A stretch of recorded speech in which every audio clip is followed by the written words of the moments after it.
기념하며 결산하는 추수감사절을 앞두고 특별히 새벽 기도회로 지키고 있습니다. 이번 특세 기간 동안은 시편의 말씀들을 묵상하면서 한 해를 되돌아보고자 합니다. 시편 150편 전체 가운데 다윗이 고백한 시편이 절반이 넘습니다. 그 표제어에 다윗의 시라고 명시되어져 있는 시편이 73개의 시편이고, 이름이 명시되어져 있지는 않지만 언어, 주제, 문체, 그리고 내용 등을 봤을 때 다윗이 고백한 것이라고 추정되는 시편이 11개 정도가 됩니다. 전체 150편 가운데 도합 84개의 시편이 다윗이 고백한 것입니다. 오늘 함께 묵상해 볼 본문인 시편 13편 역시 다윗이 고백한 것으로 그 표제어에 다윗의 시, 인도자를 따라 부르는 노래라고 명시되어져 있습니다. 이렇게 오늘 13편은 다윗이 고백한 내용인 것이 분명하지만 어떤 배경에서 고백한 내용인지는 명시되어져 있지 않기 때문에 알 수가 없습니다. 다만 학자들은 그 내용상 이 13편은 다윗이 사울 왕의 칼날을 피해서 도망을 다닐 때에 고백한 것으로 추정하고 있습니다. 1절과 2절 말씀을 보시면 다윗은 어느 때까지라는 표현을 4번씩이나 반복하면서 견디기가 너무나도 힘들고 고통스러운 일들이 상당히 오랜 시간 동안 지속되었다는 것을 암시하고 있습니다. 여러분, 다윗은 무려 10년이 넘는 세월 동안을 도망자로 살았습니다. 당시 왕이었던 사울이 자신을 죽이려고 했고, 그 사울의 칼날을 피해서 다윗은 도망을 쳐야만 했습니다. 때로는 황무지로, 때로는 광야로, 때로는 깊은 산속 동굴로 들어가서 몸을 숨겨야만 했습니다. 그렇게 도망을 치는 삶이 얼마나 견디기 힘들고 고통스러운 삶이었는지를 보여주는 대표적인 2가지 사건이 있습니다. 하나는 사무엘상 21장이 기록되어져 있는 사건으로 사울을 피해서 도망치던 다윗이 당시 제사장의 마을이었던 놉 땅으로 갔던 사건입니다. 그 놉 땅의 제사장 아히멜렉이 영접하면서 어찌하여 함께하는 사람 없이 혼자 왔느냐라고 다윗에게 물었는데, 다윗은 비밀 임무를 수행하고 있다고 거짓말을 하고 떡을 얻어먹었습니다. 그런데 그 일이 화근이 되어서 다윗을 도와주었다는 이유로 사울 왕에 의해서 제사장들이 몰살을 당하게 됩니다. 자신 때문에, 그것도 무심코한 거짓말 때문에 하나님의 제사장들이 몰살을 당했을 그때 다윗의 심정이 어떠했겠습니까? 또 하나의 사건은 다윗이 이방 나라로 망명한 사건입니다. 사울을 피해서 도망을 치다가 다윗은 급기야 이방 나라인 블레셋으로 망명을 합니다. 그런데 블레셋이 도대체 어떤 나라입니까? 이방 나라일 뿐만 아니라 다윗이 그 나라 최고의 장군이었던 골리앗을 죽였기 때문에 철천지 원수의 나라였습니다. 오죽했으면 다윗이 그런 철천지 원수의 나라로 망명을 했겠습니까? 그리고 거기에서 블레셋의 가드 왕이었던 아기스가 죽이려고 하자 다윗은 침을 흘리며 미친 척을 하면서 겨우 목숨을 부지하게 됩니다. 여러분, 사울의 칼날을 피해서 도망자로 살아왔던 그 10년이 넘는 세월들이 다윗에게는 얼마나 견디기 힘들고 고통스러운 시간들이었는지 모릅니다.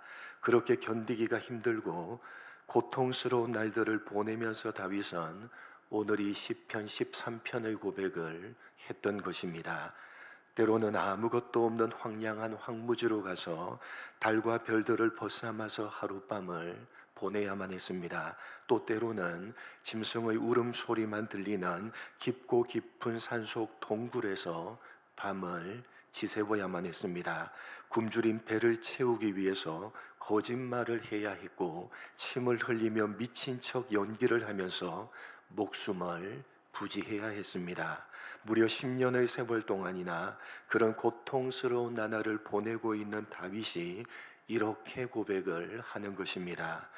여호와여, 언제까지 나를 잊으시나이까? 영원히 잊으실 작정이십니까? 나에게 주님의 얼굴을 언제까지 숨기시겠습니까?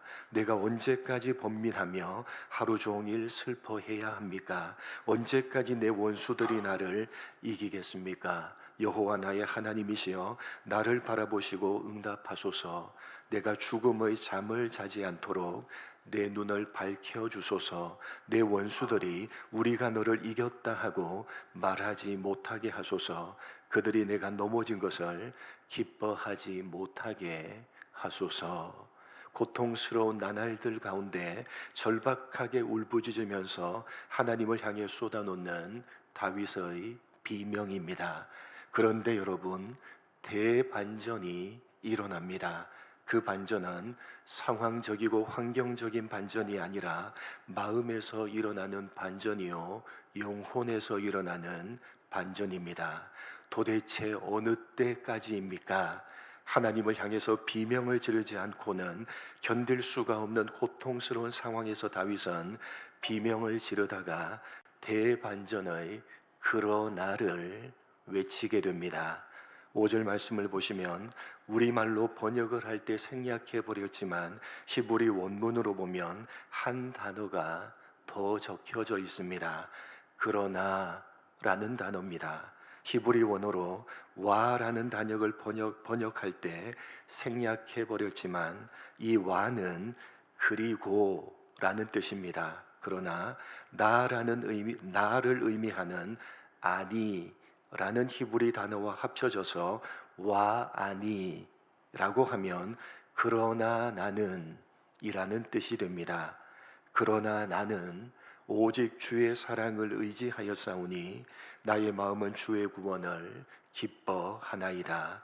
그러나 나는 여호와를 찬송하리니 이는 주께서 내게 은덕을 베푸심이로다. 여러분, 오늘 시편에서 가장 중요한 단어는 우리말로 번역을 할 때 생략해버린 그러나라고 하는 단어입니다. 왜냐하면 자신을 둘러싸고 있는 상황과 환경과 조건은 전혀 변한 것이 없었던 그때 다윗은 그러나를 외치고 있기 때문입니다.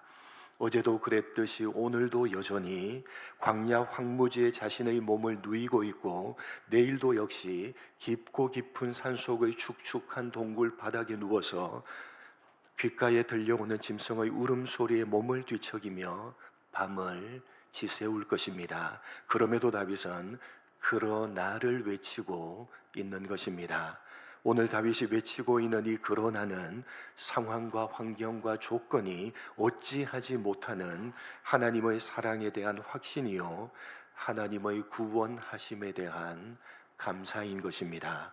사랑하는 성도 여러분, 예수를 믿고 살아가고 있는 우리들의 인생길에도 힘들고 고통스러운 순간은 어김없이 찾아옵니다. 때로는 그런 고통스러운 날들이 길게 이어지기도 합니다. 간절하게 하나님께 기도를 하지만 하나님께서는 우리를 피해서 숨으시며 아무런 응답도 하지 않으실 때가 많습니다. 그래서 우리도 하나님을 향해서 도대체 어느 때까지입니까?